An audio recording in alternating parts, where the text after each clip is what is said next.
Hello दोस्तों, Aaradhya academy के YouTube channel में आप सभी का स्वागत है। दोस्तों, माध्यमिक शिक्षा बोर्ड द्वारा आयोजित रीट भर्ती परीक्षा लेवल 2 एसएसटी यानी कि सामाजिक अध्ययन के नवीनतम पाठ्यक्रम के अनुसार मॉडल पेपर की टेस्ट सीरीज शुरू की गई थी, जिसमें अपने 38 मॉडल पेपर है वो कंप्लीट हो चुके हैं। आज अपना इसमें 39 नंबर का मॉडल पेपर है। कुल 150 प्रश्न इसमें शामिल किए गए हैं और हूबहू आपको ऐसा ही पेपर है वो परीक्षा में देखने को मिलेगा। दोस्तों, अगर आपने पिछले 38 मॉडल पेपरों का अगर टेस्ट नहीं दिया है तो आप प्ले लिस्ट में जाइए, वहां पे आपको फोल्डर मिल जाएगा। REET level 2 SST model paper के नाम से वहां फोल्डर बना हुआ है और उसका जो लिंक है वो दोस्तों आपको डिस्क्रिप्शन में मिल जाएगा, तो आप वहां जाकर पिछले मॉडल पेपरों का टेस्ट है वो अवश्य दें। और आराध्या एकेडमी के यूट्यूब चैनल को अगर आपने अभी तक सब्सक्राइब नहीं किया तो सब्सक्राइब जरूर करें, बेल आइकन को दबाएं। क्लास को लाइक नहीं किया तो क्लास को लाइक करें और अपने दोस्तों के पास में शेयर जरूर करें।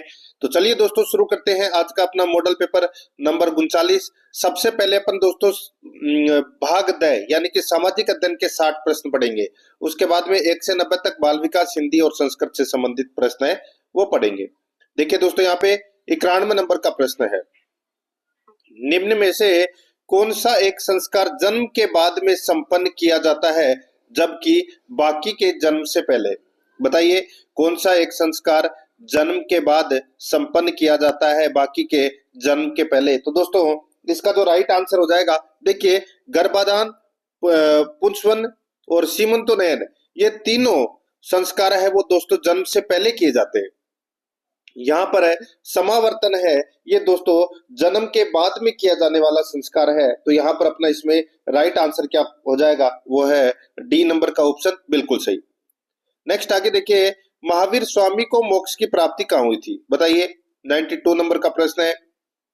महावीर स्वामी को मोक्ष की प्राप्ति कहाँ हुई थी? इसका जो सही उत्तर हो जाएगा वो है दोस्तों, ये मोक्ष की प्राप्ति हुई थी दोस्तों पावापुरी में। कहां पर? पावापुरी में। राइट आंसर बी नंबर का ऑप्शन, बिल्कुल सही उत्तर इसमें हो जाएगा पावापुरी में। ठीक है, याद रखना।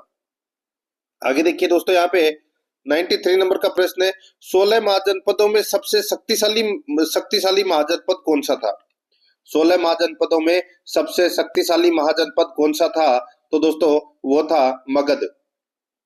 याद रखना, मगध 16 महाजनपदों में सर्वाधिक शक्तिशाली महाजनपद था। राइट आंसर क्या हो जाएगा यहाँ पे? सी नंबर का जो ऑप्शन है वो इसका सी नंबर का ऑप्शन बिल्कुल सही उत्तर हो जाएगा।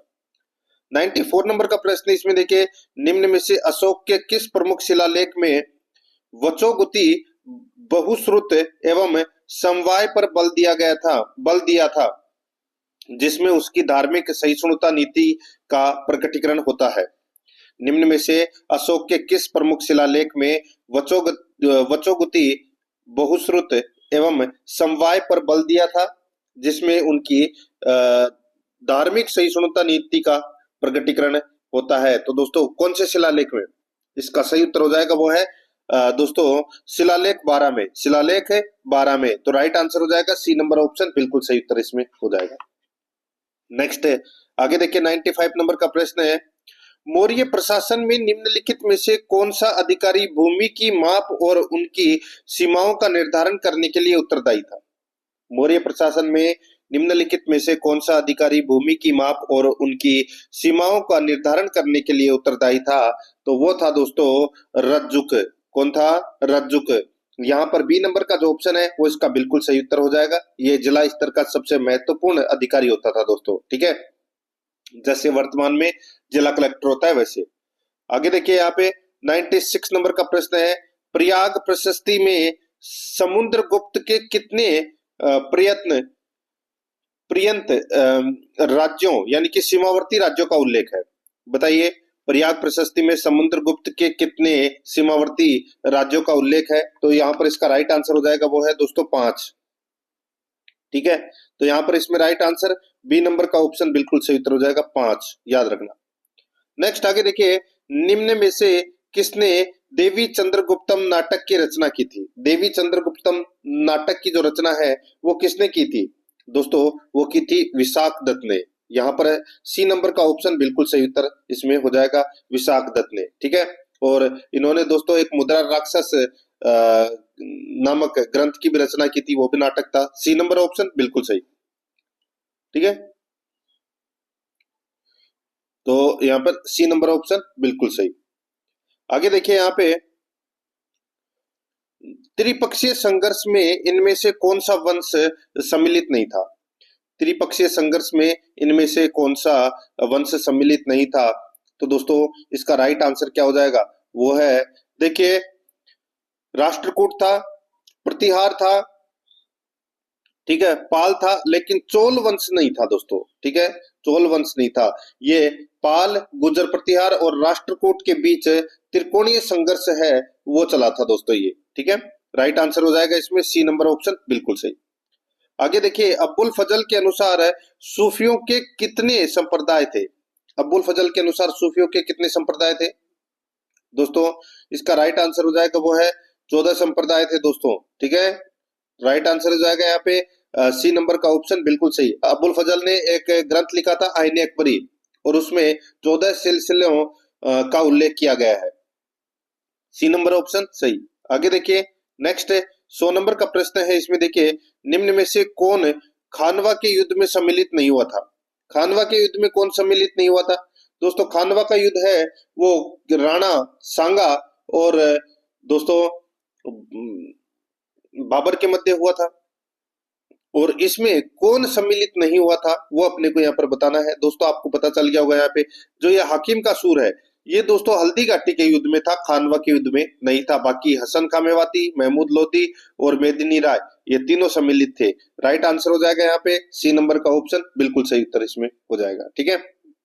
नेक्स्ट आगे देखिए, यहाँ पे 101 नंबर का प्रश्न है, विजयनगर का सर्वाधिक प्रसिद्ध स्वर्ण सिक्का कहलाता था। विजयनगर का सर्वाधिक प्रसिद्ध स्वर्ण सिक्का कहलाता था, तो दोस्तों उसको वरहा कहा जाता था। डी नंबर का ऑप्शन बिल्कुल सही, वरहा। नेक्स्ट आगे देखिए, 1857 के दौरान लिखित पुस्तक मांझा प्रवास के लेखक है। मांझा प्रवास के लेखक है वो कौन है? तो वो है दोस्तों विष्णु भट्ट गोडसे। विष्णु भट्ट गोडसे ये मांझा प्रवास के लेखक हैं, तो यहाँ पर ए नंबर का ऑप्शन बिल्कुल सही उत्तर हो जाएगा। 103 नंबर का प्रश्न, इसमें देखिए, सूती वस्त्र की पहली सफल मील क्वासजी डाबर कहाँ लगवाई गई थी? बताइए, सूती वस्त्र की पहली सफल मील क्वासजी डाबर कहाँ लगवाई गई थी? क्वासजी डाबर द्वारा कहाँ लगवाई गई थी? तो दोस्तों इसका राइट आंसर हो जाएगा वो है, ये बंबई में लगवाई गई थी दोस्तों। क्वासजी डाबर ने 1854 में दोस्तों पहली सूती वस्त्र मिल है वो लगवाई थी बंबई में, ठीक है। राइट आंसर हो जाएगा ए नंबर ऑप्शन, बिल्कुल सही। आगे देखिए, दयानंद सरस्वती के गुरु कौन थे? बताइए, दयानंद सरस्वती के गुरु कौन थे दोस्तों? इसका राइट आंसर हो जाएगा वो है इसमें स्वामी विरजानंद। स्वामी विरजानंद है ये दोस्तों दयानंद सरस्वती के गुरु थे। यहाँ पर डी नंबर का ऑप्शन बिल्कुल सही उत्तर हो जाएगा। नेक्स्ट आगे देखिए, कम्युनल अवार्ड के बाद किस समझौते के तहत गांधी जी ने अपना आमरण अनशन तोड़ा था? कम्युनल अवार्ड के बाद किस समझौते के तहत गांधी जी ने अपना आमरण अनशन तोड़ा था? राइट आंसर हो जाएगा वो है दोस्तों इसमें पूना पैक्ट के बाद। राइट आंसर इसमें ए नंबर का ऑप्शन बिल्कुल सही उत्तर हो जाएगा, ठीक है, याद रखना। कब हुआ था ये पूना पैक्ट दोस्तों? 1932 में, ठीक है। आगे देखिए दोस्तों, यहाँ पे जिसको पूना समझौता भी बोलते हैं। आगे देखिए, किस अनुच्छेद के अंतर्गत लोकसभा में ओंगल भारतीय समुदाय के प्रतिनिधित्व हेतु प्रावधान किया गया है? बताइए, किस अनुच्छेद के अंतर्गत लोकसभा में ओंगल भारतीय समुदाय के प्रतिनिधित्व हेतु प्रावधान किया गया है? तो यहाँ पर इसका राइट आंसर हो जाएगा वो है दोस्तों इसमें दोस्तों अनुच्छेद 331 है। तो यहाँ पर बी नंबर का ऑप्शन राइट आंसर हो जाएगा। लेकिन दोस्तों जो ये अनुच्छेद 331 के तहत दो एंग्लो इंडियन सदस्य का प्रतिनिधित्व का प्रावधान किया गया था, ठीक है। लेकिन 104वां संविधान संशोधन कौन सा दोस्तों? 104वां संविधान संशोधन 2020 से इसको निष्कासित कर दिया गया है, यह भी आपको याद रखना है, ठीक है। महत्वपूर्ण प्रश्न है ये, सबसे बेस्ट लेवल का प्रश्न है। बी नंबर ऑप्शन बिल्कुल सही। जैसे अपना संपत्ति का अधिकार वाला प्रश्न पूछा जाता है, ऐसे ये प्रश्न भी पूछा जाएगा परीक्षा में। आगे देखिए, समवर्ती सूची का विषय नहीं है। समवर्ती सूची का विषय कौन सा नहीं है? तो दोस्तों देखिए, यहाँ पे शिक्षा है, जंगल है, समाचार पुस्तकें, मुद्रणालय, दोस्तों यहाँ पर स्थानीय शासन है, ये समवर्ती सूची का विषय नहीं है दोस्तों, ठीक है। तो यहाँ पर इसमें राइट आंसर क्या हो जाएगा? डी नंबर ऑप्शन बिल्कुल सही। आगे देखिए, एजेंडा 2030 के तहत कितने सतत विकास लक्ष्यों को अपनाया गया? एजेंडा 2030 के तहत कितने सतत विकास लक्ष्यों को अपनाया गया? तो यहाँ पर इसका राइट आंसर हो जाएगा वो है दोस्तों 17। यहाँ पर बी नंबर का ऑप्शन बिल्कुल सही उत्तर हो जाएगा 17। आगे देखिए, भारत का संविधान निम्नलिखित अनुच्छेदों में से किस एक के अंतर्गत एक निर्वाचन आयोग का प्रावधान करता है? भारत का संविधान निम्नलिखित अनुच्छेदों में से किस एक के अंतर्गत एक निर्वाचन आयोग का प्रावधान करता है? तो यहाँ पर इसका जो राइट आंसर हो जाएगा वो है अनुच्छेद 324 के अंतर्गत। अनुच्छेद 324 के अंतर्गत यहाँ पर डी नंबर का जो ऑप्शन है वो इसका बिल्कुल सही उत्तर इसमें हो जाएगा। आगे देखिए, यहाँ पे निम्नलिखित में से किस अनुच्छेद का संबंध अनुसूचित जातियों, अनुसूचित जनजातियों और अन्य दुर्लभ वर्गों के शिक्षा संबंधी हितों की विशेष सावधानी से अभिवृद्धि करना है? निम्नलिखित में से किस अनुच्छेद का संबंध अनुसूचित जातियों, अनुसूचित जनजातियों और अन्य दुर्लभ वर्गों के शिक्षा संबंधी हितों की विशेष सावधानी से अभिवृद्धि करना है? राइट आंसर हो जाएगा दोस्तों वो है अनुच्छेद 46 है। यहाँ पर सी नंबर का जो ऑप्शन है वो इसका बिल्कुल सही उत्तर इसमें हो जाएगा। आगे देखिए, सूची फर्स्ट को सूची सेकंड से सुमेलित करना है दोस्तों, ठीक है। सूची फर्स्ट में दोस्तों यहाँ पर देखिए, एक तरफ यहाँ पे समितियां दे रखी है, ठीक है, और दूसरी तरफ व्यक्ति के नाम दे रखे हैं। अपने को बताना है कि उपाध्यक्ष कौन है, कांग्रेसी सदस्य कौन है, ठीक है। ये इस प्रकार का ये प्रश्न है। देखिए, संविधान सभा के पहले उपाध्यक्ष कौन थे? संविधान सभा के पहले उपाध्यक्ष है वो कौन थे? थोड़ा सा छोटा और कर लेता हूँ, चारों आ जाएंगे, ठीक है। संविधान सभा के पहले उपाध्यक्ष है वो कौन थे दोस्तों? तो देखिए, वो थे एच.सी. मुखर्जी, यानी कि पहले का क्या हो जाएगा? 4 हो जाएगा। प्रारूप समिति के मूलतः एकमात्र कांग्रेसी सदस्य हैं वो कौन थे? तो वो थे दोस्तों के.एम. मुंशी, के.एम. मुंशी।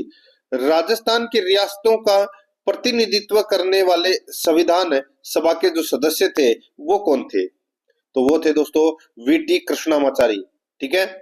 और संघ संविधान समिति के अध्यक्ष कौन थे? तो वो थे दोस्तों पंडित जवाहरलाल नेहरू। तो यहाँ पर इस प्रश्न का जो राइट आंसर क्या हो जाएगा वो है दोस्तों 4 3 1 2। 4 3 1 2 अपना इसमें 4 3 1 देखिए 4 3 1 और 2, ठीक है। 4 3 1 2 बिल्कुल सही है।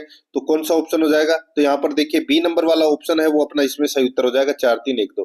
आगे देखिए, भारत में वर्तमान में जैव मंडलीय आरक्षित क्षेत्र है। भारत में वर्तमान में जैव मंडलीय आरक्षित क्षेत्र है वो कितने हैं? तो इसका राइट आंसर हो जाएगा वो है इसमें 18। यहाँ पर सी नंबर का जो ऑप्शन है वो इसका बिल्कुल सही उत्तर हो जाएगा 18। आगे देखिए 113 नंबर का प्रश्न है, तेंदुप्लास बेल खेर किसके सामान्य वृक्ष है? तेंदुप्लास बेल खेर किसके सामान्य वृक्ष हैं? तो दोस्तों ये वृक्ष हैं शुष्क पर्णपाती वन के। यहाँ पर बी नंबर का ऑप्शन बिल्कुल सही उत्तर हो जाएगा शुष्क पर्णपाती वन के। आगे देखिए, नंदा देवी स्थित है। तो दोस्तों नंदा देवी कहाँ पर स्थित है? तो ये कुमाऊं हिमालय में स्थित है दोस्तों ये नंदा देवी। ये प्रश्न भी महत्वपूर्ण है, काफी बार परीक्षाओं में पूछा जा चुका है। आगे देखिए, सर्वाधिक लोह उत्पादक राज्य कौन सा है? सर्वाधिक लोह उत्पादक राज्य है वो है दोस्तों ओडिशा, ठीक है। तो यहाँ पर ए नंबर का ऑप्शन बिल्कुल सही, ओडिशा। नेक्स्ट आगे देखिए, भारत में अधिकतम कृषि योग्य क्षेत्र घेरने वाली फसल है। भारत में अधिकतम कृषि योग्य क्षेत्र घेरने वाली फसल है तो वो कौन सी है? वो है दोस्तों चावल। बी नंबर ऑप्शन बिल्कुल सही। आगे देखिए, वायुमंडल की सबसे ऊपरी परत कौन सी है? वायुमंडल की सबसे ऊपरी परत कौन सी है? तो दोस्तों वो परत है बहिर्मंडल। कौन सी है? बहिर्मंडल। सी नंबर ऑप्शन बिल्कुल सही, बहिर्मंडल। आगे देखिए, भूकंप का सर्वाधिक प्रभाव पर होता है, किस पर होता है भूकंप का सर्वाधिक प्रभाव? तो दोस्तों राइट आंसर हो जाएगा वो है अधिकेंद्र पर। यहाँ पर ए नंबर ऑप्शन बिल्कुल सही, अधिकेंद्र। आगे देखिए, उत्तर पूर्वी शीत मानसूनी पवने किस तट के सहारे वर्षा करती है? उत्तर पूर्वी शीत मानसूनी पवने किस तट के सहारे वर्षा करती है? राइट आंसर हो जाएगा वो है दोस्तों कोरोमंडल तट के सहारे। यहाँ पर डी नंबर ऑप्शन बिल्कुल सही। आगे देखिए, ज्वार भाटा की उत्पत्ति संबंधी गतिक सिद्धांत किसने प्रतिपादित किया? ज्वार भाटा की उत्पत्ति संबंधी गतिक सिद्धांत किसने प्रतिपादित किया? राइट आंसर हो जाएगा वो है दोस्तों लाप्लास। यहाँ पर डी नंबर ऑप्शन बिल्कुल सही उत्तर हो जाएगा लाप्लास। आगे देखिए, निम्न में से कौन एक सौरमंडल का सर्वाधिक चमकीला ग्रह है? सौरमंडल का सर्वाधिक चमकीला ग्रह कौन सा है? तो वो है दोस्तों शुक्र। यहाँ पर सी नंबर का जो ऑप्शन है वो इसका बिल्कुल सही उत्तर हो जाएगा शुक्र, याद रखना, ठीक है। आगे देखिए दोस्तों, यहाँ पे प्रति चक्रवात शब्द का प्रयोग पहली बार किसने किया? तो पहली बार प्रयोग किया था, वो किया था दोस्तों एफ गाल्टन ने। किसने? एफ गाल्टन ने। सी नंबर ऑप्शन सही। नेक्स्ट आगे देखिए, एक ग्रह के दिन का मान और उसके अक्ष का झुकाव लगभग पृथ्वी के दिन मान और झुकाव के समतुल्य है। सही है। एक ग्रह के दिन का मान और उसके अक्ष का झुकाव लगभग पृथ्वी के दिन मान और झुकाव के समतुल्य है। सही है। तो दोस्तों इसका राइट आंसर हो जाएगा वो है दोस्तों इसमें मंगल के विषय में। यहाँ पर डी नंबर का जो ऑप्शन है वो इसका बिल्कुल सही उत्तर हो जाएगा मंगल के विषय में। आगे देखिए, एक भूकंप का भूकंपी केंद्र स्थित होता है। एक भूकंप का भूकंपी केंद्र स्थित होता है तो दोस्तों ये होता है अधिकेंद्र के 90 डिग्री पर। यहाँ पर डी नंबर का ऑप्शन बिल्कुल सही उत्तर हो जाएगा अधिकेंद्र के 90 डिग्री पर। आगे देखिए, निम्न में से कौन सी भूकंपीय तरंगे तरल माध्यम से यात्रा कर सकती है? निम्न में से कौन सी भूकंपीय तरंगे तरल माध्यम में से यात्रा कर सकती है? तो दोस्तों इसका जो राइट आंसर हो जाएगा वो है इसमें पी तरंगे। कौन सी तरंगे? पी तरंगे, ठीक है, याद रखना। इनको प्राथमिक तरंगे भी कहते हैं। राइट आंसर इसमें ए नंबर ऑप्शन। नेक्स्ट आगे देखिए, वंश भास्कर का रचनाकार कौन था? वंश भास्कर के रचनाकार सभी को पता होगा दोस्तों, कौन है? सूर्यमल मिश्र। राइट आंसर इसमें बी नंबर ऑप्शन बिल्कुल सही। नेक्स्ट आगे देखिए, निम्नलिखित वाद्यों में से कौन सा वाद्य तार वाद्य है? यानी कि कौन सा वाद्य यंत्र है वो तार वाद्य यंत्र है? तो वो है दोस्तों रावण हत्था।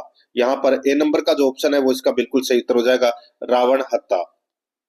आगे देखिए, बाजूबंद आभूषण किस में पहना जाता है? बाजूबंद आभूषण किस में पहना जाता है? तो दोस्तों ये बाजू में पहने जाने वाला आभूषण है, ठीक है।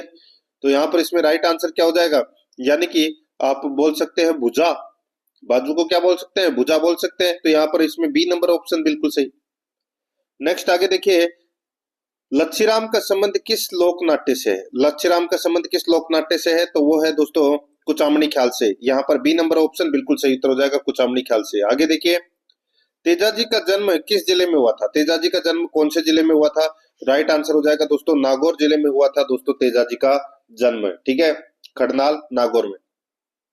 आगे देखिए, कौन से महीने में तीज का त्योहार मनाया जाता है? तीज का त्योहार कौन से महीने में मनाया जाता है दोस्तों? देखिए, तीज का त्योहार है ये श्रावण महीने में मनाया जाता है। राइट आंसर हो जाएगा यहाँ पे ए नंबर ऑप्शन बिल्कुल सही। आगे देखिए, आपने वो कहावत तो सुनी होगी, तीज त्योहार बावड़ी ले डूबी गणगौर, ठीक है। तो श्रावणी तीज से दोस्तों शुरुआत होती है। राइट आंसर हो जाएगा उसमें दोस्तों श्रावण। आगे देखिए, डीग महलों का निर्माण किसने करवाया था? दोस्तों डीग महलों का निर्माण है वो महाराजा सूरजमल ने करवाया था। बी नंबर का ऑप्शन बिल्कुल सही। नेक्स्ट आगे देखिए, मेवाड़ की पुकार 21 सूत्रीय मांग पत्र का संबंध किससे था? तो इसका जो राइट आंसर हो जाएगा वो है दोस्तों इसमें किससे था? तो वो था मोतीलाल तेजावत के। यहाँ पर सी नंबर का ऑप्शन बिल्कुल सही, मोतीलाल तेजावत के। आगे देखिए, शिक्षा संत के रूप में प्रसिद्ध स्वामी केशवानंद का जन्म कहाँ हुआ था? दोस्तों केशवानंद का जन्म है वो कहाँ पर हुआ था? तो ये मंगलूना गांव, दोस्तों मंगलूना गांव सीकर में इनका जन्म हुआ था। यहाँ पर बी नंबर का ऑप्शन बिल्कुल सही उत्तर हो जाएगा। आगे देखिए, राजस्थान में 1857 का संग्राम कहां से शुरू हुआ था? तो दोस्तों सभी को पता होगा ये तो नसीराबाद से शुरू हुआ था दोस्तों। बी नंबर का ऑप्शन बिल्कुल सही, 28 मई 1857 को, ठीक है। नेक्स्ट आगे देखिए, गणेश्वर सभ्यता किस काल से संबंधित है? तो दोस्तों ये ताम्र पाषाण युग से संबंधित है। सी नंबर ऑप्शन बिल्कुल सही। नेक्स्ट आगे देखिए, रामगढ़ विस्तारी वन्यजीव अभ्यारण्य कौन से जिले में स्थित है? दोस्तों ये स्थित है बूंदी में।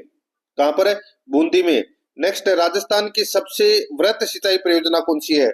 वृहत सिंचाई परियोजना तो वो है दोस्तों माही परियोजना। राइट आंसर इसमें सी नंबर का ऑप्शन बिल्कुल सही उत्तर इसमें हो जाएगा, ठीक है। आगे देखिए, भीलवाड़ा जिले के अंगुचा गुलाबपुरा क्षेत्र में कौन सा खनिज प्राप्त होता है? तो दोस्तों इसमें खनिज प्राप्त होता है दोस्तों, जस्ता खनिज प्राप्त होता है, ठीक है, अंगुचा गुलाबपुरा में, ठीक है। सीसा जस्ता नाम तो सुना ही होगा।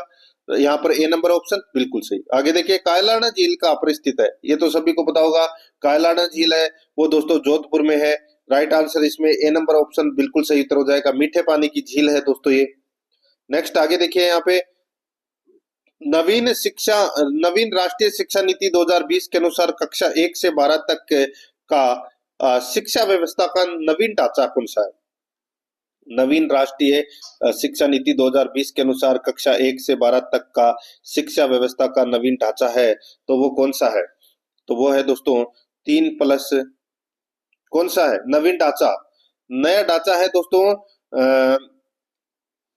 5+3+3+4, ठीक है, 5+3+3 और +4, ये है दोस्तों नया ढांचा, ठीक है, शिक्षा का। यहाँ पर है दोस्तों प्री प्राइमरी आंगनबाड़ी 3 वर्ष, ठीक है, कक्षा 1 से जो 2 है वो 6 से 8 वर्ष, ठीक है, 3 से 5 है वो 3 वर्ष, ठीक है, यानी कि 8 से 11 उम्र, 3 से 5वीं तक 8 से 11 उम्र होनी चाहिए। और कक्षा 6 से 8 तक दोस्तों 11 से 14 वर्ष, ठीक है, और 9 से 12 तक दोस्तों उम्र है वो 14 से 18 के बीच में होनी चाहिए। यहाँ पर सी नंबर ऑप्शन बिल्कुल सही उत्तर हो जाएगा। आगे देखिए, सामाजिक विज्ञान उन नियमों से संबंध रखता है जो मनुष्य समाज एवं सामाजिक विकास को संचालित करते हैं। सामाजिक विज्ञान के संदर्भ में निम्न कथन किसका है? तो दोस्तों ये कथन किसका है? तो ये पीटर लुईस का है। यहाँ पर बी नंबर ऑप्शन बिल्कुल सही, पीटर लुईस। आगे देखिए, शिक्षण की पंचपदीय विधि के प्रतिपादक हैं, तो वो कौन है? तो वो है दोस्तों जॉन फ्रेडरिक हर्बर्ट। यहाँ पर बी नंबर ऑप्शन बिल्कुल सही। आगे देखिए, निम्न में से कौन सी एक सामाजिक अध्ययन शिक्षण की प्रमुख समस्या नहीं है? तो वो है दोस्तों इसमें सकारात्मक अनुभव। सी नंबर ऑप्शन बिल्कुल सही उत्तर इसमें हो जाएगा। आगे देखिए, चिंतन का साधन है। चिंतन का साधन क्या है दोस्तों? प्रत्यय, भाषा, संकेत सभी हैं, तो इसमें राइट आंसर हो जाएगा उपरोक्त सभी। आगे देखिए, कक्षा शिक्षण में तुलनात्मक अध्ययन के लिए उपयोगी होता है, तो दोस्तों वो उपयोगी होता है ग्राफ, ठीक है, ग्राफ। आगे देखिए, मेसिव ओपन ऑनलाइन कोर्सेज के लिए भारतीय माध्यम क्या है? तो भारतीय माध्यम क्या है? तो वो है दोस्तों स्वयं, ठीक है, स्वयं, यानी कि ये एक पोर्टल है स्वयं, जिसको आप बोल सकते हैं, इसकी फुल फॉर्म मैं आपको बताऊं तो दोस्तों Study Webs of Active Learning for Young Aspiring Minds, ये होती है दोस्तों, ये पोर्टल है, ठीक है। ए नंबर ऑप्शन बिल्कुल सही। आगे देखिए, इनमें से कौन सा एक किलपेट्रिक द्वारा दिया गया परियोजना का प्रकार नहीं है? तो यहाँ पर इसका राइट आंसर हो जाएगा, वो है किलपेट्रिक महोदय ने दोस्तों प्रोजेक्ट के 4 प्रकार बताए हैं। एक तो रचनात्मक परियोजना, ठीक है, और दोस्तों देखिए समस्यात्मक परियोजना, और एक अभ्यास परियोजना, ठीक है। इसके अलावा दोस्तों एक आनंद के प्रोजेक्ट आप बोल सकते हैं, या रसा स्वादन, ठीक है, परियोजना बोल सकते हैं। तो यहाँ पर ये गलत दे रखा है, बी नंबर ऑप्शन बिल्कुल सही। आगे देखिए, निम्न में से कौन सा एक अधिगम प्रतिफल का प्रकार नहीं है? तो इसमें राइट आंसर हो जाएगा, वो है अशाब्दिक, ठीक है।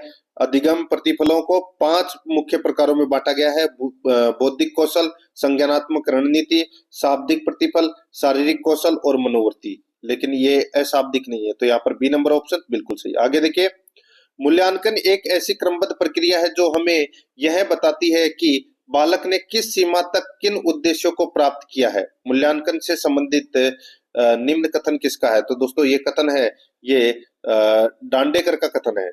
यहाँ पर बी नंबर ऑप्शन बिल्कुल सही, डांडेकर का। अब अपन आगे दोस्तों 1 से 90 तक प्रश्न पढ़ेंगे, बाल विकास, हिंदी और संस्कृत से संबंधित। आराध्या रस एकेडमी के यूट्यूब चैनल को सब्सक्राइब नहीं किया तो दोस्तों सब्सक्राइब जरूर करें, बेल आइकन को दबाएं। क्लास को लाइक नहीं किया तो एक बार सभी के सभी मित्र हैं वो क्लास को लाइक जरूर करें, और अपने दोस्तों के पास में दोस्तों शेयर जरूर करें। परीक्षा नजदीक है तो मॉडल पेपरों का ज्यादा से ज्यादा संख्या में आपको टेस्ट देना है। देखिए, अब अपन शुरू करते हैं। पहला प्रश्न, स्मृति सीखी हुई वस्तु का सीधा उपयोग है, उपरोक्त कथन किसका है? दोस्तों ये कथन किसका है? तो ये वुडवर्थ का कथन है। किसका है? वुडवर्थ का। यहां पर बी नंबर का जो ऑप्शन है वो इसका बिल्कुल सही उत्तर हो जाएगा, वुडवर्थ का कथन है। आगे देखिए, अभिसमता परीक्षण का कौन सा प्रकार है? अभिसमता परीक्षण का कौन सा प्रकार है? तो यहाँ पे देखिए, सामान्य या विभेद अभिसमता परीक्षण, विशिष्ट क्षेत्रों के अभिसमता परीक्षण, या ए व बी दोनों। दोस्तों इसका राइट आंसर हो जाएगा इनमें से कोई भी नहीं है, ये अभिसमता परीक्षण का प्रकार है। तो यहाँ पर डी नंबर का ऑप्शन राइट आंसर हो जाएगा। आगे देखिए, रुचि किसी प्रवृत्ति का क्रियात्मक रूप है, कथन किसका है? ये कथन है दोस्तों किसका? तो ये कथन है जेम्स ड्रेवर का कथन है। दोस्तों ये किसका कथन है? जेम्स ड्रेवर का कथन है। राइट आंसर इसमें सी नंबर ऑप्शन बिल्कुल सही। आगे देखिए, 104 नंबर का प्रश्न है, शिक्षण अधिगम प्रक्रिया को प्रारंभ करने से पहले एक कुशल अध्यापक को क्या करना चाहिए? शिक्षण अधिगम प्रक्रिया को प्रारंभ करने से पहले एक कुशल अध्यापक को क्या करना चाहिए? इसका राइट आंसर हो जाएगा वो है अधिगम परिस्थितियां उत्पन्न करनी चाहिए। अधिगम परिस्थितियां उत्पन्न करनी चाहिए। राइट आंसर इसमें क्या हो जाएगा? सी नंबर ऑप्शन बिल्कुल सही। आगे देखिए, जो शिक्षक कक्षा अध्यापन में उत्साही होते हैं, जो शिक्षक कक्षा अध्यापन में उत्साही होते हैं, बताइए दोस्तों, वे अपने बालकों को अध्यापन अधिगम की प्रक्रिया में अंतर्ग्रस्त कर लेते हैं। वे अपने बालकों को अध्यापन अधिगम की प्रक्रिया में अंतर्ग्रस्त कर लेते हैं। यहाँ पर सी नंबर का जो ऑप्शन है वो इसका बिल्कुल सही उत्तर हो जाएगा। आगे देखिए, 6 नंबर का प्रश्न है, बच्चों में स्व अध्ययन की क्षमता का विकास किया जा सकता है। बच्चों में स्व अध्ययन की क्षमता का विकास किया जा सकता है। इसका राइट आंसर हो जाएगा वो है नूतन साहित्य उपलब्ध कराकर। नूतन साहित्य उपलब्ध कराकर। तो यहाँ पर अपना इसमें डी नंबर का ऑप्शन बिल्कुल सही। आगे देखिए, यहाँ पर कक्षा में प्रभावी व्याख्यान देते समय एक अध्यापक, कक्षा में प्रभावी व्याख्यान देते समय एक अध्यापक दोस्तों सार्थक शारीरिक हाव भाव को समावेशित करता है। सार्थक शारीरिक हाव भाव को समावेशित करता है। यहाँ पर बी नंबर का ऑप्शन बिल्कुल सही उत्तर हो जाएगा। यहाँ पर देखिए, 8 नंबर का प्रश्न है, मीडिया का एक उदाहरण जो अधिगमकर्ता का प्रत्यक्ष प्रस्तुतिकरण के द्वारा अधिगम में सहायक होता है। मीडिया का एक उदाहरण जो अधिगमकर्ता का प्रत्यक्ष प्रस्तुतिकरण के द्वारा अधिगम में सहायक होता है। इसका राइट आंसर हो जाएगा वो है दोस्तों अपना इसमें शैक्षिक टेलीविजन। यहाँ पर ए नंबर का जो ऑप्शन है वो इसका बिल्कुल सही उत्तर हो जाएगा, शैक्षिक टेलीविजन। 9 नंबर का प्रश्न है, एक अध्यापक को निम्न में से किस कथन से सहमत होना चाहिए? एक अध्यापक को निम्न में से किस कथन से सहमत होना चाहिए? बताइए दोस्तों, कौन से कथन से सहमत होना चाहिए? तो यहाँ पर देखिए दोस्तों, इसमें देखिए, बाह्य अभिप्रेरणा तब होती है जब अधिगमकर्ता बाह्य पुरस्कार प्राप्त करने के लिए कार्य करते हैं। यहाँ पर बी नंबर का जो ऑप्शन है वो इसका बिल्कुल सही उत्तर हो जाएगा। आगे देखिए, इनमें से कौन सा कृत्य बाल अपराध नहीं है? बताइए कौन सा कृत्य बाल अपराध नहीं है? इसका राइट आंसर हो जाएगा वो है दोस्तों अपना इसमें कक्षा में नींद निकालना। ठीक है, कक्षा में नींद निकालना ये बाल अपराध नहीं है। नशा करना, कक्षा से भाग जाना, झूठ बोलना, ये बाल अपराध है। यहाँ पर अपना इसमें right answer B number option बिल्कुल सही उत्तर हो जाएगा। आगे देखिए, यहाँ पर 11 नंबर का प्रश्न है, एक बालक जो गणित के अतिरिक्त अन्य विषयों में सामान्य है जबकि गणित में बहुत निम्न उपलब्धि रखता है, ऐसे बालक को निम्न में से किस श्रेणी में रखा जा सकता है? एक बालक जो गणित के अतिरिक्त अन्य विषयों में सामान्य है जबकि गणित में बहुत निम्न उपलब्धि रखता है, ऐसे बालक को निम्न में से किस श्रेणी में रखा जा सकता है? इसका राइट आंसर हो जाएगा वो है दोस्तों पिछड़े बालक की श्रेणी में रखा जा सकता है। ए नंबर ऑप्शन बिल्कुल सही। आगे देखिए, 12 नंबर का प्रश्न है, प्रतिभाशाली बालकों की पहचान निष्पादन परीक्षणों द्वारा कठिन मानी जाती है। उपरोक्त कथन, यानी कि यहाँ पर देखिए, प्रतिभाशाली बालकों की पहचान निष्पादन परीक्षणों द्वारा कठिन मानी जाती है, ये दोस्तों देखिए उपयुक्त कारण किस विकल्प में दिया गया है? यहाँ पे अपने को ऑप्शन के अनुसार अपने को बताना है। यहाँ पर देखिए दोस्तों, इसका राइट आंसर हो जाएगा वो है, देखिए, निष्पादन मापन से पढ़ाई हुई प्रतिभाशाली बालकों को नहीं पहचान सकते। यहाँ पर इसमें राइट आंसर ए नंबर का ऑप्शन बिल्कुल सही उत्तर हो जाएगा इसमें। ठीक है, आगे देखिए, 13 नंबर का प्रश्न है, अध्यापक द्वारा निरीक्षण के माध्यम से प्रतिभाशाली बालक की पहचान निम्न में से किस कारण से कठिन है? अध्यापक द्वारा निरीक्षण के माध्यम से प्रतिभाशाली बालक की पहचान निम्न में से किस कारण से कठिन है? तो बताइए किस कारण से कठिन है? तो दोस्तों निरीक्षण द्वारा भावनात्मक समस्या से ग्रस्त प्रतिभाशाली की पहचान अध्यापकों द्वारा नहीं हो सकती। राइट आंसर हो जाएगा इसमें सी नंबर का ऑप्शन बिल्कुल सही उत्तर हो जाएगा। ठीक है, आगे देखिए, निम्न में से कौन से बालक बौद्धिक रूप से विकलांग बालक है? बताइए निम्न में से कौन से बालक बौद्धिक रूप से विकलांग बालक है? इसका राइट आंसर हो जाएगा वो है दोस्तों बहुल विकलांग। यहाँ पर बी नंबर का जो ऑप्शन है वो इसका बिल्कुल सही उत्तर हो जाएगा, बहुल विकलांग। ठीक है, आगे देखिए 15 नंबर का प्रश्न, विशिष्ट बालकों की श्रेणी में आने वाले बालक हैं। विशिष्ट बालकों की श्रेणी में आने वाले बालक हैं तो वो कौन से बालक हैं? दोस्तों यहाँ पर देखिए, बौद्धिक रूप से भिन्न बालक, शारीरिक रूप से भिन्न बालक है, वंचन के आधार पर भिन्न बालक है। राइट आंसर हो जाएगा उपरोक्त सभी, डी नंबर ऑप्शन बिल्कुल सही। आगे देखिए, गेस्टाल्ट का अर्थ है। बताइए दोस्तों गेस्टाल्ट का अर्थ क्या है? इसका सही उत्तर हो जाएगा वो है दोस्तों समग्र के रूप में। Right answer A number option सही उत्तर, समग्र के रूप में। आगे देखिए, अधिगम को प्रभावित करने वाला व्यक्तिगत कारक है। अधिगम को प्रभावित करने वाला व्यक्तिगत कारक है तो वो कौन सा है? इसका सही उत्तर हो जाएगा वो है परिपक्वता एवं आयु। यहाँ पर डी नंबर का ऑप्शन बिल्कुल सही उत्तर हो जाएगा, परिपक्वता एवं आयु। आगे देखिए 18 नंबर का प्रश्न है, आदतों, ज्ञान तथा अभिवृत्तियों का अर्जन है। बताइए आदतों, ज्ञान तथा अभिवृत्तियों का अर्जन है उसे क्या कहते हैं? राइट आंसर हो जाएगा इसमें वो है दोस्तों अधिगम है वो। राइट आंसर हो जाएगा इसमें ए नंबर ऑप्शन बिल्कुल सही, अधिगम। आगे देखिए, बालकों में प्रभावी अधिगम हेतु निम्नलिखित में से कौन सा विकल्प सबसे कम महत्व रखता है? बालकों में प्रभावी अधिगम हेतु निम्नलिखित में से कौन सा विकल्प सबसे कम महत्व रखता है? इसका सही उत्तर हो जाएगा वो है दोस्तों अधिगम का दार्शनिक आधार। अधिगम का दार्शनिक आधार, यहाँ पर ए नंबर का जो ऑप्शन है वो इसका बिल्कुल सही उत्तर हो जाएगा। आगे देखिए 20 नंबर का प्रश्न है, पावलाव के अनुबंधन प्रयोग में केवल ध्वनि के उपस्थिति यानी कि उपस्थित करने वाली अनुक्रिया को कहते हैं। पावलाव के अनुबंधन प्रयोग में केवल ध्वनि के उपस्थित करने पर होने वाली अनुक्रिया को क्या कहते हैं? उसको कहते हैं दोस्तों क्या? उसे अनुबंधित अनुक्रिया कहते हैं। राइट आंसर इसमें बी नंबर ऑप्शन सही। आगे देखिए, अधिगम का संबंध प्रतिक्रिया सिद्धांत निम्न में से किसने प्रतिपादित किया?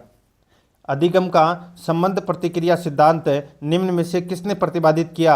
ये प्रतिपादित किया दोस्तों किसने? ये किया था दोस्तों आई.पी. पावलाव ने किया था। राइट आंसर हो जाएगा इसमें डी नंबर का ऑप्शन बिल्कुल सही। आगे देखिए, निम्न में से कौन सी तकनीक प्रक्षेपण तकनीक नहीं है? बताइए निम्न में से कौन सी तकनीक प्रक्षेपण तकनीक नहीं है? यहाँ पर आप देख सकते हैं दोस्तों, खेल तकनीक है, शब्द साचार्य परीक्षण, चित्र साचार्य परीक्षण, ये तीनों दोस्तों तकनीक प्रक्षेपण तकनीक है। और यहाँ पर व्यक्तिगत अध्ययन है, ये नहीं है। राइट आंसर इसमें डी नंबर ऑप्शन बिल्कुल सही। आगे देखिए, निम्न में से कौन सा तरीका प्रत्यक्ष समायोजन का है? बताइए कौन सा तरीका प्रत्यक्ष समायोजन का है? इसका राइट आंसर हो जाएगा वो है दोस्तों इसमें लक्ष्यों का प्रतिस्थापन। राइट आंसर हो जाएगा इसमें डी नंबर ऑप्शन बिल्कुल सही। आगे देखिए, आदत किसी क्रिया की लगभग एक ही प्रकार से कई बार दोहराए जाने का परिणाम है। यह काम बिना किसी सचेत विचार के आसानी से संपन्न होता है। ये कथन किसका है? दोस्तों ये कथन है, ये रायबर्न का कथन है। किसका कथन है? रायबर्न का कथन है। राइट आंसर हो जाएगा इसमें ए नंबर ऑप्शन बिल्कुल सही। नेक्स्ट आगे देखिए, किसने अपने विशेष व्यक्तिगत अनुभवों के आधार पर क्रियात्मक अनुसंधान की महत्वपूर्ण भूमिका प्रस्तुत की तथा अनुसंधान प्रक्रिया को एक नवीन दिशा प्रदान की? बताइए किसने अपने विशेष व्यक्तिगत अनुभवों के आधार पर क्रियात्मक अनुसंधान की महत्वपूर्ण भूमिका प्रस्तुत की तथा अनुसंधान प्रक्रिया को एक नवीन दिशा प्रदान की? इसका राइट आंसर हो जाएगा वो है दोस्तों अपना इसमें लेविन तथा कोरे। लेविन तथा कोरे, यहाँ पर ए नंबर का ऑप्शन बिल्कुल सही उत्तर हो जाएगा। 126 नंबर प्रश्न है, निम्नलिखित में से कौन सी, दोस्तों यहाँ पर देखिए 26 नंबर प्रश्न है, निम्नलिखित में से कौन सी प्रतिदीप मूल्यांकन की अप्रमाणीकृत प्रविधि व उपकरण नहीं है? बताइए निम्नलिखित में से कौन सी प्रतिदीप मूल्यांकन की अपरिमापीकृत प्रविधि व उपकरण नहीं है। इसका राइट आंसर हो जाएगा वो है दोस्तों निष्पत्ति परीक्षाएं। राइट आंसर इसमें डी नंबर का जो ऑप्शन है वो इसका बिल्कुल सही उत्तर हो जाएगा। ठीक है, डी नंबर ऑप्शन बिल्कुल सही। आगे देखिए यहाँ पे 27 नंबर प्रश्न है, निबंधात्मक परीक्षाओं में कौन सी बात नहीं होती है? बताइए, निबंधात्मक परीक्षा में कौन सी बात नहीं होती है? अच्छा प्रश्न है। इसका राइट आंसर हो जाएगा दोस्तों, देखिए इसमें वस्तुनिष्ठता नहीं होती है। राइट आंसर हो जाएगा इसमें ए नंबर ऑप्शन सही उत्तर। आगे देखिए, आज शिक्षक के सम्मान के हवास हुआ है, इसका मुख्य कारण है। बताइए दोस्तों। दोस्तों देखिए, आज शिक्षक के सम्मान का हास हुआ है, इसका मुख्य कारण क्या है? तो दोस्तों इसका राइट आंसर क्या हो जाएगा? इसका बिल्कुल सही उत्तर हो जाएगा दोस्तों, वो है अपना इसमें बच्चों के साथ उनकी अनुबंध ठीक नहीं है। राइट आंसर इसमें सी नंबर ऑप्शन बिल्कुल सही। 29 नंबर प्रश्न इसमें देखिए, शिक्षक, यहाँ पे देखिए, शिक्षण एक प्रक्रिया की भांति सम्मिलित करता है। शिक्षण एक प्रक्रिया की भांति सम्मिलित करता है। इसका राइट आंसर हो जाएगा दोस्तों, वो है विद्यार्थी, शिक्षक एवं पाठ्यक्रम। डी नंबर ऑप्शन बिल्कुल सही उत्तर हो जाएगा। 30 नंबर प्रश्न है, शिक्षण व्यू रचना एवं मूल्यांकन प्रक्रिया आधार प्रदान करता है। शिक्षण व्यू रचना एवं मूल्यांकन प्रक्रिया आधार प्रदान करता है। इसका राइट आंसर हो जाएगा वो है दोस्तों अपना इसमें प्राप्त उद्देश्य। यहाँ पर बी नंबर का ऑप्शन बिल्कुल सही उत्तर हो जाएगा, प्राप्त उद्देश्य। आगे देखिए, अब दोस्तों यहाँ पे अपन है वो हिंदी से संबंधित 30 प्रश्न करेंगे। ठीक है, अपन ने सामाजिक अध्ययन के 60 प्रश्न पढ़ लिए, अपन ने 30 प्रश्न हैं वो बाल विकास एवं शिक्षा शास्त्र से संबंधित पढ़ लिए, और अब जो 30 प्रश्न हैं वो दोस्तों हिंदी से संबंधित पढ़ेंगे, और फिर इसके बाद में 30 प्रश्न हैं वो संस्कृत से संबंधित पढ़ेंगे। देखिए, राधा जा रही थी में कौन सा भूतकाल है? दोस्तों राधा जा रही थी में कौन सा भूतकाल है? तो दोस्तों इसमें आसन्न भूतकाल है। राइट आंसर इसमें ए नंबर ऑप्शन बिल्कुल सही, आसन्न भूतकाल। आगे देखिए, रामानुज का सही संधि विच्छेद है। रामानुज का सही संधि विच्छेद क्या है? राइट आंसर हो जाएगा राम प्लस अनुज। राम प्लस अनुज, इसमें दीर्घ स्वर संधि का क्या हुआ है? प्रयोग हुआ है। ए नंबर ऑप्शन बिल्कुल सही। आगे देखिए, निम्नलिखित शब्दों में से स्त्रीलिंग का चयन कीजिए। दोस्तों स्त्रीलिंग शब्द का अपने को यहाँ पर क्या करना है? चयन करना है। ठीक है, देखिए स्थापना जो शब्द है, यहाँ पर जो स्थापना जो शब्द आपको यहाँ पर दिखाई दे रहा है, ये स्त्रीलिंग शब्द है दोस्तों, बाकी तीनों पुल्लिंग है। राइट आंसर हो जाएगा इसमें डी नंबर ऑप्शन बिल्कुल सही। आगे देखिए, निम्न में से एक वचन है, बताइए एक वचन कौन सा है इनमें? राइट आंसर हो जाएगा, देखिए सुंदरता, बचपन, मिठास, ये सभी क्या हैं? ये दोस्तों एक वचन है। दोस्तों भाववाचक व गुणात्मक संज्ञाएं प्राय एक वचन में ही प्रयुक्त होती है। इसका राइट आंसर हो जाएगा उपरोक्त सभी, डी नंबर ऑप्शन बिल्कुल सही। आगे देखिए, निम्न में से कौन सा शब्द दुर या दुस उपसर्ग से नहीं बना है? निम्न में से कौन सा शब्द दुर या दुस उपसर्ग से नहीं बना है? इसका राइट आंसर हो जाएगा वो है दोस्तों इसमें देखिए दुबला। दुबला है, इसके अंदर दोस्तों ना तो दुर उपसर्ग लगा हुआ है और ना ही दुस उपसर्ग लगा हुआ है। दुर्गम में दुर उपसर्ग, दुर्जन में भी दुर उपसर्ग, और दुस्साहस में दोस्तों दुस उपसर्ग लगा हुआ है। ठीक है, यहाँ पर ए नंबर ऑप्शन बिल्कुल सही। आगे देखिए, जिसे कुछ भी करना धरना न सूझे के लिए एक शब्द है, तो उसके लिए एक शब्द कौन सा है? तो वो है दोस्तों देखिए इसमें किंग कर्तव्य विमूढ़। ठीक है, किंग कर्तव्य विमूढ़, तो यहाँ पर इसमें राइट आंसर हो जाएगा ए नंबर ऑप्शन बिल्कुल सही। आगे देखिए, जिस समास के दोनों पद अप्रधान होते हैं वहाँ पर कौन सा समास होता है? जिस समास में दोनों पद अप्रधान होते हैं वहाँ पर कौन सा समास होता है? राइट आंसर हो जाएगा वो है समास दोस्तों बहुव्रीहि समास। इसका राइट आंसर हो जाएगा यहाँ पर डी नंबर ऑप्शन बिल्कुल सही। आगे देखिए, वे शब्द जो क्षेत्रीय प्रभाव के कारण परिस्थिति व आवश्यकता अनुसार बनकर प्रचलित हो गए उन्हें कहते हैं। बताइए, वे शब्द जो क्षेत्रीय प्रभाव के कारण परिस्थिति व आवश्यकता अनुसार बनकर प्रचलित हो गए उन्हें कहते हैं। तो दोस्तों उन्हें क्या कहते हैं? उन्हें दोस्तों देशज शब्द यानी कि देशी शब्द कहते हैं। राइट आंसर हो जाएगा सी नंबर ऑप्शन बिल्कुल सही। आगे देखिए यह मेरी घड़ी है, वे आपके सेब हैं आदि वाक्यों में सर्वनाम का प्रकार है। यह मेरी घड़ी है, वे आपके सेब हैं। बताइए इनमें सर्वनाम का कौन सा प्रकार है? इसका राइट आंसर हो जाएगा इसमें दोस्तों निश्चयवाचक सर्वनाम का प्रयोग हुआ है। यहाँ पर इसमें राइट आंसर हो जाएगा बी नंबर का ऑप्शन बिल्कुल सही उत्तर। ठीक है, आगे देखिए यहाँ पर 40 नंबर का प्रश्न है, निम्न में से कौन सा वाक्य संकेतवाचक विशेषण का उदाहरण नहीं है? संकेतवाचक विशेषण का उदाहरण नहीं है, ये अपने को यहाँ पर क्या करना है, बताना है। देखिए यह इसमें भी संकेत हो रहा है, जो लोग परिश्रम करते हैं वे सुख पाते हैं, इसमें भी संकेत का प्रयोग हो रहा है। बहुत सी स्त्रियां, इसमें दोस्तों संकेत का बोध है वो नहीं हो रहा है। यहाँ पर अपना सी नंबर का जो ऑप्शन है वो इसका बिल्कुल सही उत्तर हो जाएगा, ये आपको इसमें याद रखना है। ठीक है, आगे देखिए 41 नंबर का प्रश्न है, किसी मद के आव्यय का लेखा, बताइए किसी मद के आय व्यय का लेखा उसको क्या कहते हैं? राइट आंसर हो जाएगा दोस्तों वो है उसे गोसवारो कहते हैं। सी नंबर का ऑप्शन सही उत्तर गोसवारो। आगे देखिए बर्बर शब्द का सही विलोम क्या हो जाएगा? बर्बर शब्द का सही विलोम क्या हो जाएगा? राइट आंसर हो जाएगा वो है दोस्तों सभ्य। यहाँ पर ए नंबर का ऑप्शन बिल्कुल सही उत्तर हो जाएगा सभ्य। ठीक है, आगे देखिए यहाँ पर 43 नंबर का प्रश्न है, निम्नलिखित में से संज्ञा शब्द कौन सा है? संज्ञा शब्द कौन सा है? संज्ञा शब्द दोस्तों इसमें देखिए बुराई जो शब्द है ये संज्ञा शब्द है। राइट आंसर इसमें डी नंबर ऑप्शन सही। आगे देखिए असंगत को अपने को इसमें क्या करना है? छांटना है। असंगत को अपने को यहाँ पर क्या करना है? छांटना है। ठीक है, देखिए मुझ अभागे ने सर्वनाम पदबंध बिल्कुल सही है। घर से होकर क्रिया विशेषण बिल्कुल सही है। बाहर की ओर संबंध बोधक पदबंध बिल्कुल सही है। तो दोस्तों इसका राइट आंसर हो जाएगा इनमें से कोई नहीं, इसका राइट आंसर हो जाएगा डी नंबर ऑप्शन बिल्कुल सही। आगे देखिए दाता का पर्यायवाची शब्द नहीं है, बताइए दाता का पर्यायवाची शब्द कौन सा नहीं है? यहां पर आपको दिख रहा होगा दोस्तों, देखिए धाय, पक्ष, हार, ये तीनों दोस्तों दाता का पर्यायवाची है। विष्णु नहीं है, राइट आंसर हो जाएगा इसमें ए नंबर ऑप्शन सही।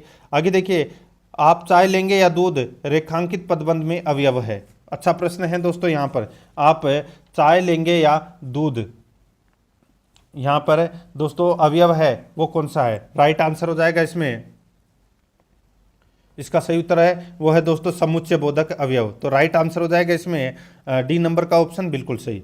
आगे देखिए समवाय विधि का अन्य नाम है। समवाय विधि का अन्य नाम क्या है? सही उत्तर हो जाएगा दोस्तों वो है अंतर्बोध विधि। ठीक है, राइट आंसर हो जाएगा इसमें डी नंबर ऑप्शन बिल्कुल सही। आगे देखिए चुपड़ी और दो दो, चुपड़ी और दो दो मुहावरे का अर्थ क्या है? इसका सही उत्तर हो जाएगा वो है सभी तरफ से लाभ। तो यहाँ पर सी नंबर ऑप्शन बिल्कुल सही। आगे देखिए 9 दिन चले अढ़ाई कोस लोकोक्ति का अर्थ है। 9 दिन चले अढ़ाई कोस लोकोक्ति का अर्थ है। तो लोकोक्ति का अर्थ क्या है? तो वो है बहुत धीमी गति से काम करना, बहुत धीमी गति से काम करना। ए नंबर का ऑप्शन बिल्कुल सही। आगे देखिए दलीय शिक्षण पद्धति का प्रारंभ हुआ। दलीय शिक्षण पद्धति का प्रारंभ हुआ, इसका सही उत्तर हो जाएगा वो है दोस्तों ब्रिटेन में हुआ। यहाँ पर सी नंबर का ऑप्शन बिल्कुल सही, ब्रिटेन में हुआ। आगे देखिए भाषा शिक्षण की यंत्र विधि में प्रयुक्त यंत्र है। भाषा शिक्षण की यंत्र विधि में प्रयुक्त यंत्र है, इसका सही उत्तर हो जाएगा वो है दोस्तों इसमें ग्रामोफोन, लिंग्वाफोन, सीताविधि। तो ये सभी है, ये भाषा शिक्षण की यंत्र विधि है। राइट आंसर हो जाएगा सभी, डी नंबर का ऑप्शन बिल्कुल सही उत्तर हो जाएगा ये सभी। ठीक है, आगे देखिए उद्देश्य निष्ठ मूल्यांकन की विशेषताएं हैं। उद्देश्य निष्ठ मूल्यांकन की विशेषताएं हैं, इसका सही उत्तर हो जाएगा वो है दोस्तों, बताइए कौन सा? तो वो है विश्वसनीयता और वैधता, वस्तुनिष्ठता और विभेदकारिता, व्यापकता और व्यवहारिकता। इसका राइट आंसर हो जाएगा उपरोक्त सभी, डी नंबर का ऑप्शन बिल्कुल सही उत्तर हो जाएगा। आगे देखिए उद्देश्य निष्ठ मूल्यांकन की विशेषताएं हैं। उद्देश्य निष्ठ मूल्यांकन की विशेषताएं हैं, तो वो विशेषताएं कौन सी है दोस्तों? विश्वसनीयता, वैधता, वस्तुनिष्ठता और विभेदीकारिता, व्यापकता और व्यवहारिकता। इसका राइट आंसर हो जाएगा उपरोक्त सभी है, ये उद्देश्य निष्ठ मूल्यांकन की विशेषताएं हैं, डी नंबर ऑप्शन बिल्कुल सही।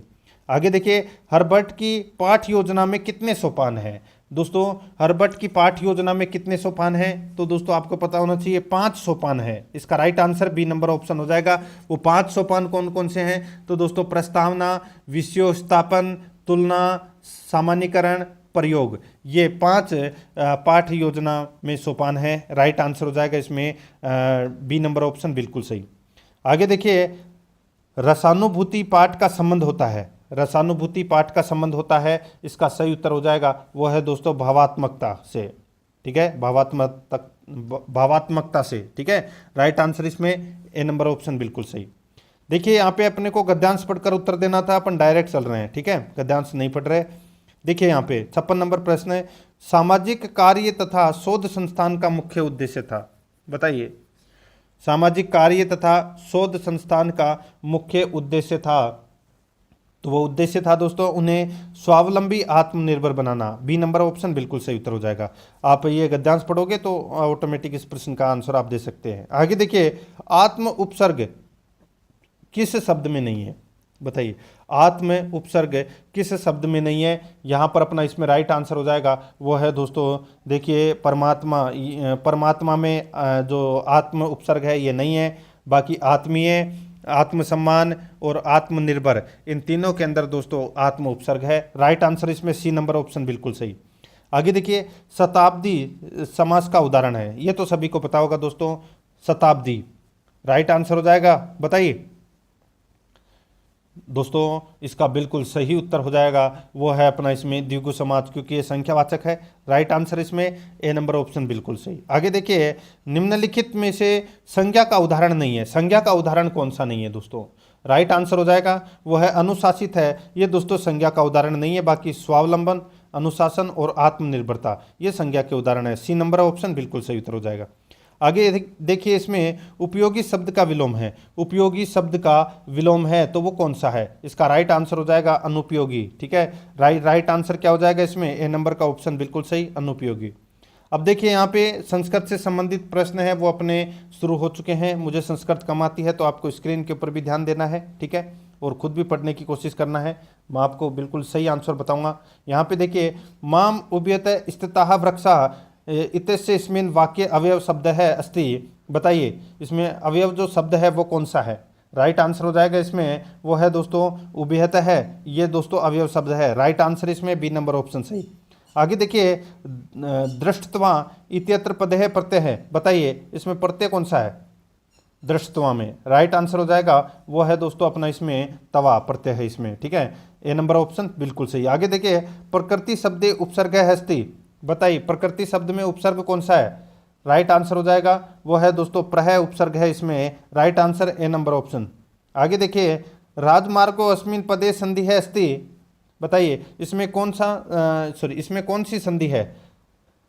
बताइए, राजमार्गो अस्मिन, राइट आंसर हो जाएगा इसमें दोस्तों, इसके अंदर विसर्ग संधि यानी कि उत्व संधि का इसमें प्रयोग हुआ है। राइट आंसर इसमें ए नंबर ऑप्शन सही। आगे देखिए यहाँ पे, यद अहम पदे कारक है अस्ति। राइट आंसर हो जाएगा दोस्तों वो है अपना इसमें कर्म, ठीक है, कर्म कारक है इसमें। राइट आंसर हो जाएगा इसमें बी नंबर ऑप्शन सही। आगे देखिए, यहाँ पे अपने को पद्यांश को पढ़कर उत्तर देना था, तो यहाँ पे देखिए, ये सा न विद्या न तो न दानम ज्ञानम न शीलम न गुणो धर्म। दोबारा देखिए, इसमें ये सा न विद्या न तो न दानम ज्ञानम न शीलम न गुणो न धर्म ते मृत्युलोक भुवि भारभूता मनुष्य रूपेण मृग्यास्तिंति। तो राइट आंसर क्या हो जाएगा वो है दोस्तों, यहाँ पर देखिए, पद्यांशे छंद अस्ति। बताइए पद्यांशे छंद अस्ति, राइट आंसर क्या हो जाएगा इसमें? ये हो जाएगा दोस्तों उपजाति। यहाँ पर सी नंबर का ऑप्शन राइट आंसर हो जाएगा। आगे देखिए, दानम शब्दे प्रत्यय अस्ति। बताइए दानम शब्द में कौन सा प्रत्यय है? इसका सही उत्तर हो जाएगा वो है दोस्तों कथ प्रत्यय। यहाँ पर ए नंबर ऑप्शन सही उत्तर। आगे देखिए, मृगाश्चरन्ति पदे संधि अस्ति। बताइए इसमें कौन सी संधि है? राइट आंसर हो जाएगा इसमें, बताइए इसमें दोस्तों स्वर संधि का प्रयोग हुआ है। यहाँ पर बी नंबर का ऑप्शन बिल्कुल सही, ठीक है। आगे देखिए 69 नंबर का प्रश्न है, इसमें देखिए चरंती इत्यत्र कै लकार है। राइट आंसर हो जाएगा वो है दोस्तों इसमें लोट लकार। ए नंबर ऑप्शन बिल्कुल सही। आगे देखिए, ये शाम पदे विभक्ति अस्ति। ये शाम पदे विभक्ति अस्ति, राइट आंसर क्या हो जाएगा? बताइए इस प्रश्न का उत्तर है वो दोस्तों आपको कमेंट में देना है, ठीक है। आगे देखिए, इसमें हस्व अकारस्य लौकिक प्रयोग है दास्याम के अभ्यंतर प्रयत्न है। इसका सही उत्तर हो जाएगा वो है दोस्तों इसमें संवृत। यहाँ पर सी नंबर का ऑप्शन बिल्कुल सही। आगे देखिए, निम्नलिखित सूक्ते समुचित पदेन रिक्त स्थान पूर्यते। देखिए, स्वदेशे पूज्यते राजा सर्वत्र पूज्यते, तो यहाँ पे खालिस्तान में क्या आएगा वो अपने को यहाँ पर क्या करना है, बताना है। तो दोस्तों इसमें विद्वान सर्वत्र पूज्यते, राइट आंसर इसमें विद्वान आएगा। ठीक है, बी नंबर ऑप्शन बिल्कुल सही। आगे देखिए, सीता कमलेन पत्र लिखती, दोस्तों यहाँ पर प्रश्नानि निर्माण करणीयम, राइट आंसर क्या हो जाएगा वो है दोस्तों इसमें, इसका बिल्कुल सही उत्तर हो जाएगा वो है दोस्तों केन। यहाँ पर ए नंबर का जो ऑप्शन है वो इसका बिल्कुल सही उत्तर हो जाएगा केन। ठीक है, आगे देखिए, यहाँ पर मोहन बस से गांव जाता है, संस्कृत में अनुवाद करना है अपने को, इसका सही उत्तर हो जाएगा वो है दोस्तों, बताइए कौन सा, तो वो है मोहन बस यायनेन ग्रामम गच्छति, तो राइट आंसर हो जाएगा इसमें ए नंबर ऑप्शन बिल्कुल सही। आगे देखिए, एकारस्य उच्चारण स्थानम भवति, एकारस्य उच्चारण स्थानम भवति, इसका सही उत्तर हो जाएगा वो है दोस्तों इसमें कंठ तालु, तो इसमें बी नंबर का ऑप्शन बिल्कुल सही। आगे देखिए, अनुवाद शिक्षणस्य विधिः अस्ति, अनुवाद शिक्षणस्य विधिः अस्ति, इसका सही उत्तर हो जाएगा वो है दोस्तों द्विभाषा विधि, यहाँ पर इसका right answer C number option सही। आगे देखिए, अव्याकृत विधि कस्य शिक्षणस्य विधि, अव्याकृत विधि कस्य शिक्षणस्य विधि, इसका सही उत्तर हो जाएगा वो है दोस्तों अपना इसमें व्याकरण से, यहाँ पर ए नंबर का ऑप्शन बिल्कुल सही। आगे देखिए, कस्य शिक्षण विधि नियमात उदाहरणम प्रति शिक्षण सूत्र से अनुसरणम क्रियते, राइट आंसर हो जाएगा वो विधि कौन सी है, बताइए, तो वो है निगमन विधि, ए नंबर ऑप्शन बिल्कुल सही, निगमन विधि। आगे देखिए, सूत्र कति विधियम, बताइए, यहाँ पर सूत्रम कति विधम, इसका राइट आंसर हो जाएगा दोस्तों इसमें कौन सा, तो वो जाएगा दोस्तों सट, तो यहाँ पर इसमें ए नंबर ऑप्शन बिल्कुल सही। आगे देखिए, कोश विधि कस्य स्त्रीय प्रयोग भवति, कोश विधि कस्य स्त्रीय प्रयोग भवति, इसका सही उत्तर हो जाएगा वो है दोस्तों इसमें उच्च स्त्रीय, राइट आंसर हो जाएगा बी नंबर ऑप्शन बिल्कुल सही। आगे देखिए, निदानस्य अर्थमस्ति अधिगम विषय कांठियम दोषान च दूरीकरणम इति परिभाषा अस्ति, दोस्तों ये परिभाषा किसकी है, राइट आंसर हो जाएगा, यह परिभाषा है दोस्तों सी वी गुड महोदय, राइट आंसर हो जाएगा इसमें ए नंबर ऑप्शन सही। आगे देखिए, बाल का नाम विभिन्न बौद्धिक स्त्रानुकूलम भवेत, तो यहाँ पे खालिस्तान में क्या आएगा, राइट आंसर हो जाएगा इसमें वो है दोस्तों इसमें देखिए भाषिक सामग्री चयनम, विषय सामग्री चयनम, साहित्य विधानश्च है, राइट आंसर हो जाएगा एते सर्वे, डी नंबर ऑप्शन बिल्कुल सही। आगे देखिए, संवाद कस्य परीक्षाया भेद अस्ति, इसका सही उत्तर हो जाएगा वो है दोस्तों मौखिक परीक्षा, यहाँ पर बी नंबर ऑप्शन बिल्कुल सही, मौखिक परीक्षा। आगे देखिए, सतत मूल्यांकन से अर्थमस्ति, सही उत्तर हो जाएगा वो है दोस्तों मापनेन, यहाँ पर ए नंबर का ऑप्शन बिल्कुल सही, मापनेन। आगे देखिए, अभिसमता, देखिए अभिसमता नाम अभिरुचे क्षेत्राणी सुनिश्चितानि करोति, इसका सही उत्तर हो जाएगा वो है दोस्तों अपना इसमें कौन सा, तो वो है सतत व्याकमश्च मूल्यांकनम, तो यहाँ पर बी नंबर ऑप्शन बिल्कुल सही। आगे देखिए, इसमें लेखन कौशल से उद्देश्य मस्ती, इसका सही उत्तर हो जाएगा वो है पठित से लिखित भवति, राइट आंसर हो जाएगा इसमें ए नंबर ऑप्शन सही। आगे देखिए, अष्टाध्यायी कस्य कृति है, इसका राइट आंसर हो जाएगा वो है दोस्तों पाणिनि, ए नंबर ऑप्शन बिल्कुल सही, पाणिनि। आगे देखिए, श्याम पट कौशल से उद्देश्य मस्ती, इसका सही उत्तर हो जाएगा वो है दोस्तों इसमें लेखन कौशल विकास है, राइट आंसर इसमें बी नंबर ऑप्शन सही। आगे देखिए, संस्कृत भाषा शिक्षण से अंतिम कौशलम विद्यते, इसका राइट आंसर हो जाएगा वो है दोस्तों इसमें लेखनम, यहाँ पर बी नंबर ऑप्शन बिल्कुल सही। आगे देखिए, संस्कृत भाषा सफला भाषा कस्य कृते वर्तते, राइट आंसर हो जाएगा वो है दोस्तों इसमें संगणकस्य, राइट आंसर हो जाएगा इसमें बी नंबर का जो ऑप्शन है वो इसका बिल्कुल सही उत्तर हो जाएगा।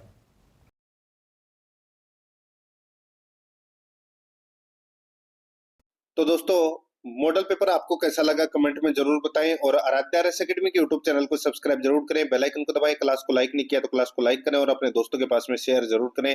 मिलते हैं दोस्तों नेक्स्ट क्लास में। जय हिंद, जय भारत।